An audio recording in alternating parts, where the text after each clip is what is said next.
and that annual report should be signed by the governor, deputy governor, chief accounting officer of the bank, and certified by the auditor together with the report by the central board on the working of the bank throughout the year. Means how bank RBI has been performed throughout the year. Their annual report will be signed by these people like governor, deputy governor, and chief accounting officer, and that report will be placed with the central government for discussion. That is with the parliament. It will be discussed. It will discuss about the whatever decision has been taken by the RBI, what is progress has been made in the economy, critical decision has been taken, that will be discussed in the parliament.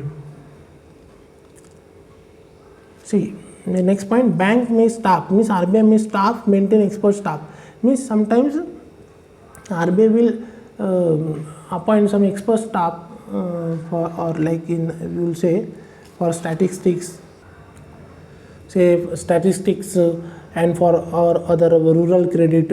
For this expert committee and expert staff they will appoint just to analyze the trend, whatever changes is required as per the need of the hour, what innovation they can do. For that expert staff many times RBI will appoint such kind of committees. Okay, so this is all about the RBI Act. And then later section is the analytics of the act, means what is mentioned in this act. Just now we have read, it will do analysis of that act. So central banking function, so we have talk about the it is mentioned in the preamble of the RBI, very much important. In I think in next slide it will come preamble and all. Today we are discussing mainly RBI Act only. So preamble to the Reserve Bank of India Act, this is important, defines the object of establish a Reserve Bank of India as the regulation of the bank notes and keeping of reserve with a view to securing. This question was asked actually, preamble question was asked in exam. Monetary stability in India and generally to operate the currency and credit system of the country to its advantage. This preamble is there, it is mentioned in the RBI Act only, and this can be asked in the exam. They will ask preamble of the RBI and 4 options they will give. You have to identify one option. Last line you can remember from last line, generally to operate the currency and credit system of the country to its advantage. From that you can guess. So RBI bank function can be classified into broad categories: serve as a banker to government to issue bank notes, banker to other bank, and to maintain foreign exchange. Out of these 4, these 3 were the core function that is mentioned in the act. So under the analytics of the RBI Act, government's power. So what is government power? We told that central board is appointed by the central government only, because governor, deputy government in consultation with the central government only get appointed. So that is on the power of the central government. Again central government can dilute also that central board. If they are not functioning well, they can dilute it also.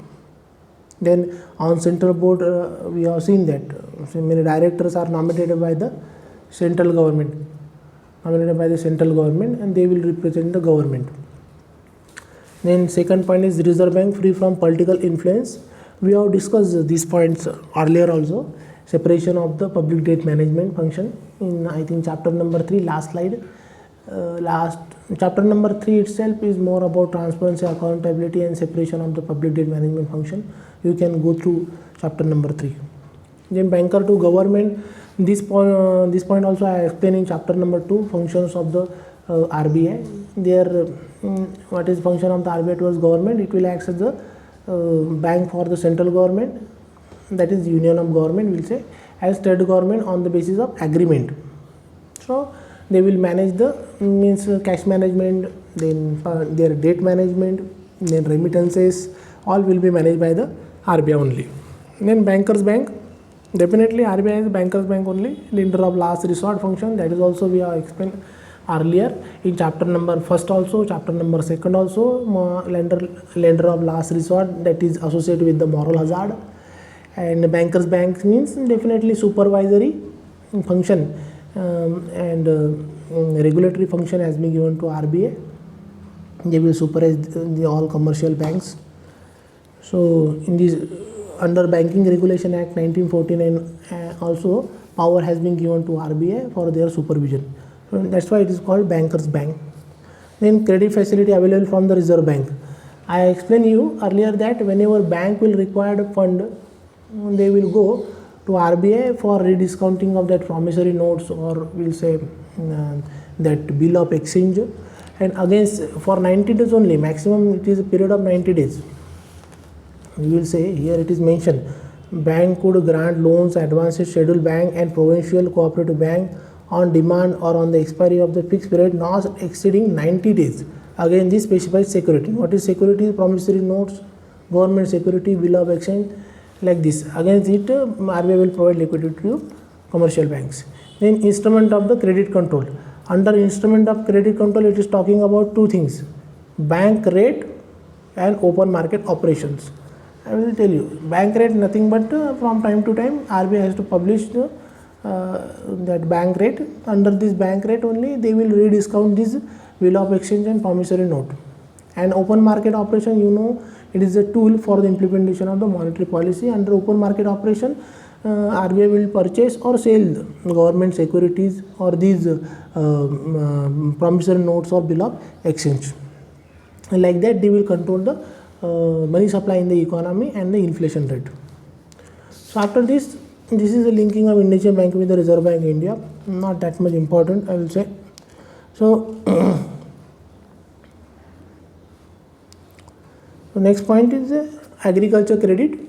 Regarding agriculture credit, I will say RBI has been formed under the Hilton Young Commission, and Hilton Young Commission also suggested at that time that separate, you will see here that under Hilton Young Commission 1926, these 1927-28 bills contain provision vesting with the bank with the authority to rediscount bill of exchange and promissory notes drawn or issued for the purpose of financing seasonal agriculture operation or marketing of the crops. Means agriculture credit was the priority from that period also. So this committee also suggested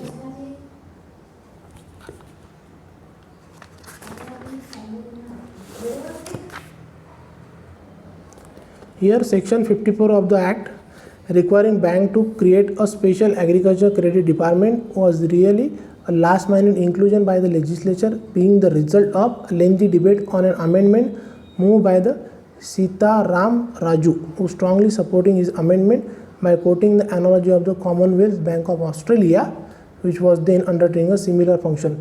Means under section 54 of the act, it is mentioned that we have to create one separate agriculture department in under RBI only. For why it was created, and this was a recommendation of the Sitaram Raju, and he has same has been done in the Commonwealth Bank of Australia also. From that we have taken this concept, and because our country only at that time agriculture based economy, and more than 50% of GDP was coming from the agriculture. 75% of the population was dependent on agriculture. So definitely we will need one separate agency or separate department who will specifically look after the agriculture credit. So it was created at that time under section 54 of the act. So friends, this is all about the RBI act. After completion of this chapter, we will look for the MCQ. So thank you friends.